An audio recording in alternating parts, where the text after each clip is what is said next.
सरकार चलेगी?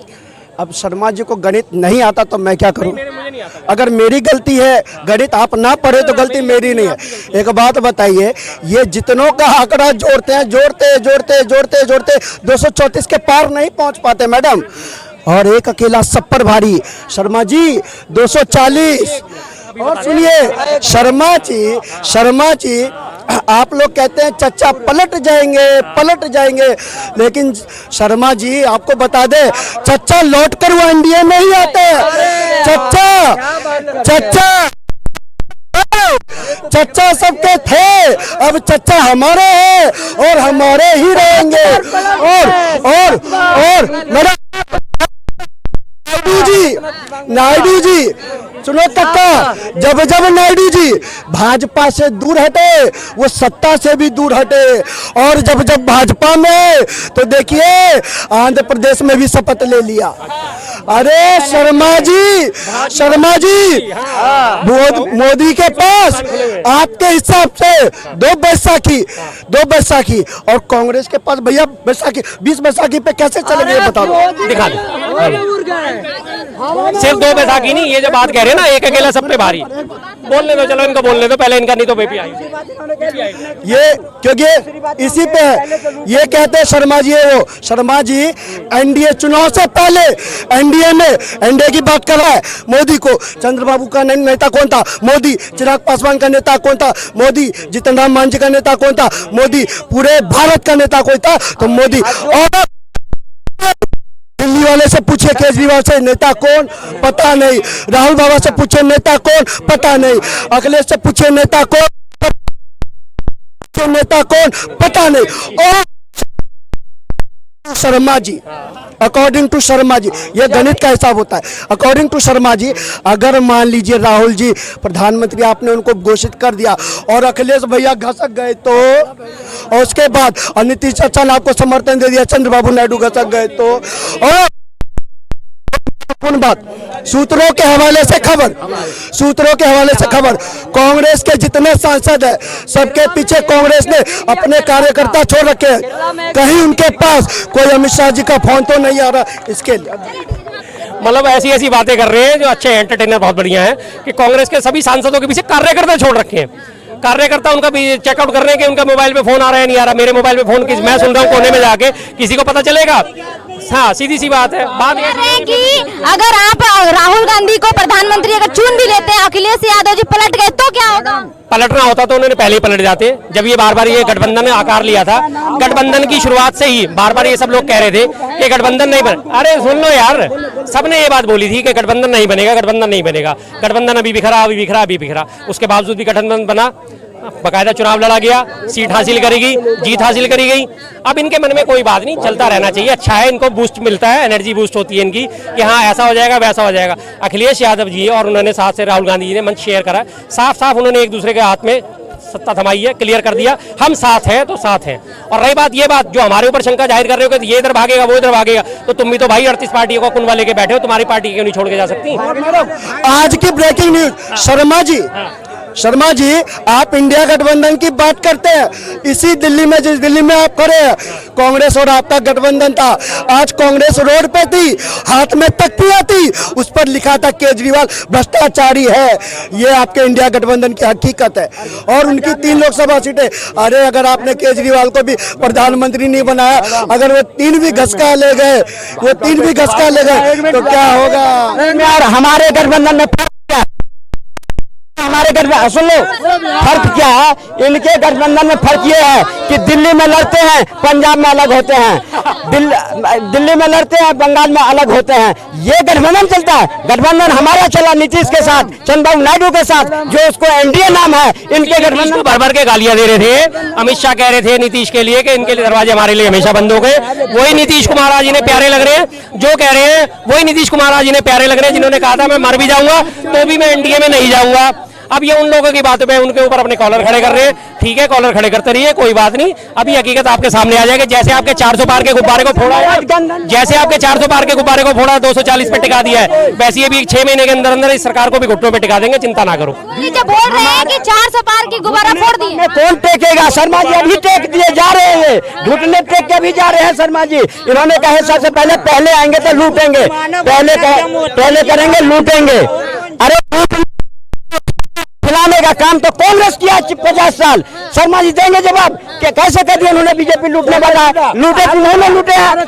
स्पेक्ट्रम घोटाला, कोयला घोटाला, 2G घोटाला, रेल घोटाला, जेल घोटाला, सारे घोटाले लूटे। घोटाले के जवाब दीजिए। जवाब तो क्या देंगे? इनको जवाब 50 बार दे चुका हूं, पर इनके ना एक जिसे कहते हैं ना कुंद बुद्धि होना, बुद्धि होती है वो बंद हो जाती है, उसमें लॉक लग जाता है। इनको 50 बार सबूत दिखा चुका। जिसे 2G घोटाले की बात करते हैं वो कोर्ट से खत्म हो गया, जिसे कोयला घोटाले की बात करते हैं वो कोर्ट से खत्म हो चुका, जिसे स्पेक्ट्रम घोटाले की बात करते हैं वो कोर्ट में कहीं नहीं टिका। सारे के सारे घोटालेबाज जितने जिनको उस टाइम में जेल भेजा गया था, सारे मसले सारे कोर्ट से खत्म हो चुके हैं, रिजेक्ट हो चुके हैं। लेकिन ये कभी नहीं पढ़ेंगे, इनका फंडा वही था, वही है, वही रहेगा बस। सवाल बोलिए। मैडम अभी शर्मा जी कह रहे थे सबके जवाब दे दिए, 2G के दे दिए, 3G के दे दिए, इसके दे दिए, उसके दे दिए। लेकिन शर्मा जी जनता की अदालत में जनता ने भी जवाब दे दिया। 100 साल वाली पार्टी 100 का आंकड़ा नहीं छुपाई, 100 साल वाली पार्टी 100 का आंकड़ा नहीं छुपाई। जनता की अदालत से बड़ा कौन सा अदालत होता है? जनता ने अपना मैंडेट दिया है और कहा है कि मोदी जी सत्ता पे बैठो और भी आने वाले 15 अगस्त में नहीं करेगा, नहीं करेगा। अब मैं एक सवाल पूछता हूँ इनसे, चाचा यार एक सवाल पूछता हूँ, ये 2G घोटाला, सिस्टम घोटाला, फलाना घोटाला थे, इसे गोली मारो। मैं आज ये पूछ रहा हूँ आपसे, हेलो दिल्ली की जनता पानी बिना मर रही है। हेलो दिल्ली की जनता पानी बिना मर रही है, तुम्हारी सरकार कुछ कर रही है? सुनो, अगर दिल्ली में सरकार जिसकी है पहला दायित्व उसका बनता है। अगर वो तो जेल में है ना, वो जेल में क्यों है? इन्हीं के गठबंधन है ना। इन्होंने फर्क यह है इन्होंने देश को लूटे 50 साल, वो दिल्ली को लूट रहे हैं, तो जेल तो जाएगा। वो माँ बेटे जमानत पर है और ये अगला जेल में है, तो ये क्या करेंगे? ये जो जेल में रहेगा सरकार क्या करेगा? हम करेंगे, हम सत्ता में आएंगे, 24 घंटा बिजली मिलेगा, पानी मिलेगा, जैसे देश में मिल रहा है। इन्होंने कहा कि केजरीवाल जेल में है, चलो उसने घोटाला किया, मैं नहीं मानता। जब तक कोर्ट से साबित नहीं हो जाता घोटाला नहीं है। एक मिनट भाई, LG क्या है दिल्ली में? सर्वो सर्वा है। 2G वो होता है, जी सम्मेलन होता है, तो LG आगे आगे भागते हैं, हर समस्या को LG उठाते हैं, हर चीज को उठाते हैं। दिल्ली की जनता भूखी प्यासी मर रही है, LG के मुंह से क्यों नहीं शब्द निकल रहा? कहाँ से आएगा? कर्नाटक में कांग्रेस की सरकार, अरे काका सुनो, चुनाव के बाद 3 रुपए रेट बढ़ा दिया इन्होंने, पेट्रोल पे भी डीजल पे भी। शर्म आनी चाहिए इनको, शर्म आनी चाहिए कांग्रेस को। तुम्हारी सरकार बनी, फिर वही बेतुकी बातें, पेट्रोल डीजल पे रेट किसने बढ़ाए? सेंट्रल गवर्नमेंट ने।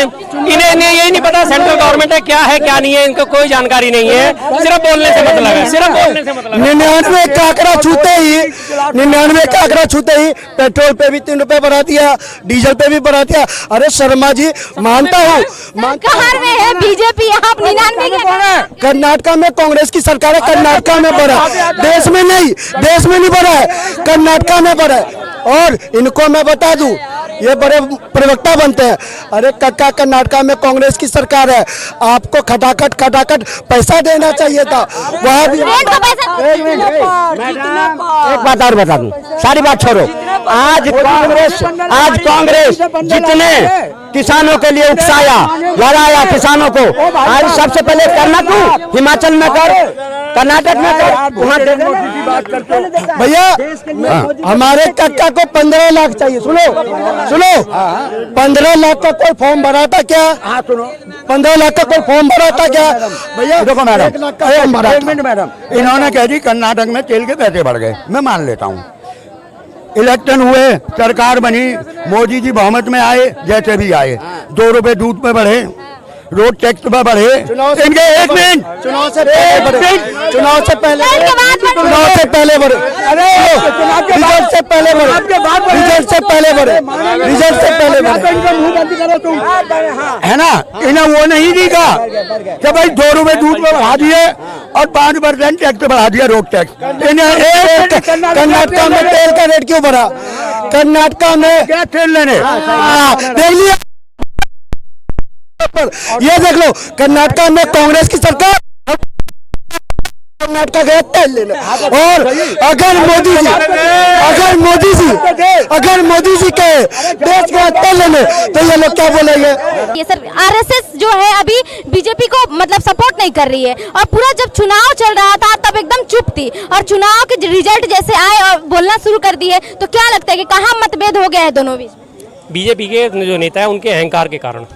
बीजेपी के नेताओं ने भी, आपने चुनावों के दौरान ही देखा होगा, उनके बयान आए थे, हमें आरएसएस की जरूरत नहीं है, हमें आरएसएस की जरूरत नहीं है, तो बस सीधी सी बात है, कोई बात नहीं। हाँ, तो इसलिए इनके दोनों के मतभेद अब सामने खुल के आने लगे। नहीं लग रहा बीजेपी वालों को अहंकार हो गया था, मोदी मैनिया हो गया था, हर जगह मोदी मोदी मोदी ही चलेंगे, मोदी के फेस पे वोट मिल जाएंगे, और उनको जो दिख गया, इसलिए ये लोग आरएसएस से किनारा करना इन्होंने शुरू कर दिया था।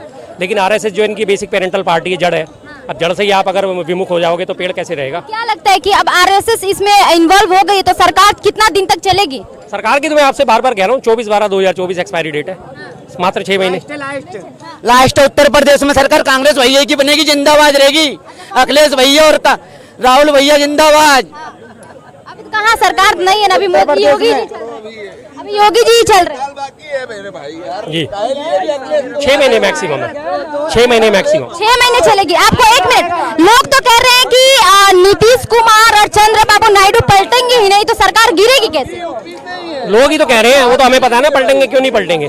चंद्रबाबू नायडू ने सबसे पहले अपने आप को सेव करा अपने आंध्र प्रदेश में, सीएम पद की शपथ ले ली है, अपने वो विधायक संभालेंगे, अपने जो एमपी है उनको संभालेंगे। उसके बाद उन्हें मनमर्जी का पद नहीं मिलेगा, ना उन्हें मनमर्जी का मंत्रालय मिल रहा, ना उन्हें स्पीकर पद के लिए बात कर रहे हो, स्पीकर का लेने के लिए, स्पीकर के लिए बात कर रहे थे, तो क्या लगता है कि देने वाली नहीं है बीजेपी, अहंकार में डूबी हुई है। तो जाहिर सी बात है, जब आपका उनका अहंकार संतुष्ट नहीं होगा और उनकी लालच संतुष्ट नहीं होंगे तो वो छोड़ के भागेंगे ही भागें। अभी चल रहा है कि जो नीट के बच्चे एग्जाम दिए हुए थे और उनका जो पेपर है लीक हो गया है, और जो रिजल्ट भी आया है तो बच्चे के मन के अकॉर्डिंग नहीं आया हुआ है, और घोटालाबाजी भी हुआ है, इस पे क्या कहेंगे आप? ये तो साफ साफ क्लियर है ना, ये सरकार रोजगार देना ही नहीं चाहती, और इसका सबसे बढ़िया तरीका ये है कि एग्जाम कराओ, पेपर देने आएंगे बच्चे, दिखा दो कि हाँ हम पेपर ले रहे हैं, एग्जाम करवा रहे हैं, और उसके बाद पेपर लीक कर दो, पेपर कैंसिल हो गया, गई 1 साल के लिए बात। सीधी सी बात है, पिछले आप इतिहास उठा के देखो, पिछले 5-6 सालों से लगातार यही चल रहा है। पेपर होता है, बच्चे पेपर देते हैं, देने जाते हैं, या तो पहले या बाद में एग्जाम कैंसिल हो जाता है। आपको क्या लगता है इसका जिम्मेदार कौन है? सरकार है।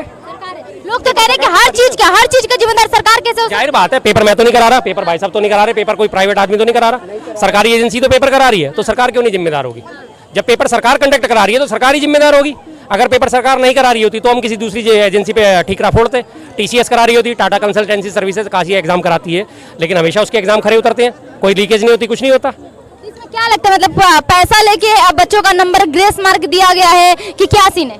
पैसा ही है और क्या, पैसे का ही तो खेल होता है। एग्जाम री होते हैं, क्यों होते हैं? इसी वजह से तो होते हैं, पैसे का लेन देन होता है कि जिसके पास पैसा है वो दे के अपने मार्क्स बढ़वा लेता है, कुछ भी करवा लेता है, हेरा फेरियां हो जाती हैं। एनटीए ने कहा है कि जो भी 1500 कुछ बच्चों का ग्रेस मार्क दिया गया है उनका री एग्जाम होगा, तो आप लोग सहमत है इस चीज से? 1500 के, बाकी सबका भी कराओ ना, सिर्फ उन्हीं का क्यों करा रहे हो? उनकी वजह से बाकी लोगों की रैंकिंग भी तो डाउन हुई है, सिर्फ 1500 को क्यों आप टारगेट पे ले रहे हो? अभी उनका कहना है कि जिसका ग्रेस मार्क ज्यादा दिया गया है उनको ही कराया जाएगा। हाँ, उनको भी होना चाहिए, और मेरे हिसाब से तो बाकियों का भी होना चाहिए। आपको क्या लगता है, ग्रेस मार्क देना सही था? बिल्कुल नहीं। किस बात के ग्रेस मार्क्स? किस वजह से आप ग्रेस मार्क्स दे रहे हो? ग्रेस मार्क्स सब दिए जाते हैं जब आपका जो है ना एक सिस्टम होता है, नॉर्मलाइजेशन सिस्टम। अगर कोई भी एग्जाम 3 या 4 शिफ्टों में हो रहा है, 3 या 4 दिनों में हो रहा है, तो उसके हिसाब से उसको एक नॉर्मलाइजेशन फार्मूला बनाया जाता है कि किसी दिन हो सकता है पेपर कठिन आ गया हो, किसी दिन हो सकता है पेपर आसान आ गया हो। तो इस वजह से उनको जो एवरेज में लाने के लिए नॉर्मलाइजेशन फार्मूला लागू करा जाता है एग्जाम्स में। वो नॉर्मलाइजेशन फार्मूला इसमें हुआ, एक ही दिन एग्जाम हुआ, एक ही शिफ्ट में एग्जाम हुआ है, तो ग्रेस मार्क्स इस बात के दिए गए? क्यों दिए गए ग्रेस मार्क्स? जाहिर बात है कहीं ना कहीं उनकी सेटिंग होगी, मिली भगत होगी। सेंटर से 6-7 एक ही सेंटर से 6-7 बच्चे पास आउट हुए, बच्चे पास और 720 नंबर से पास। बिल्कुल बिल्कुल, तो इसी बात से पता चलता है ना कि धांधली हुई है। ये ग्रेस मार्क्स वाली धांधली और ये पूरी धांधली साफ सामने आती है कि धांधली हुई है एग्जाम में। आपको क्या लगता है, जो अभी सरकार बनी, यहाँ बोलते हैं 6 महीने चलेगी, लोग बोल रहे हैं 5 साल तक चलेगी, क्या लगता है 6 महीने में मतलब जो भी होगा कुछ काम करेगी सरकार? 6 महीने में अभी अपने घर भरेगी सबसे पहले तो। अभी 24 तारीख से तो सत्र शुरू होगा, तो 24 तारीख में सत्र शुरू होने के बाद से 24 जून से सबसे पहले तो यही वही लेके आएंगे, अविश्वास प्रस्ताव लेके आएंगे, किसी ना किसी मेंबर के थ्रू अपना अविश्वास प्रस्ताव लोकसभा में रख देंगे और उसमें फिलहाल ये पास हो जाएंगे। तो इस वजह से 6 महीने के लिए फिर ये सिक्योर हो जाते हैं बस, और वही 6 महीने इनके आखिरी होंगे। क्या लगता है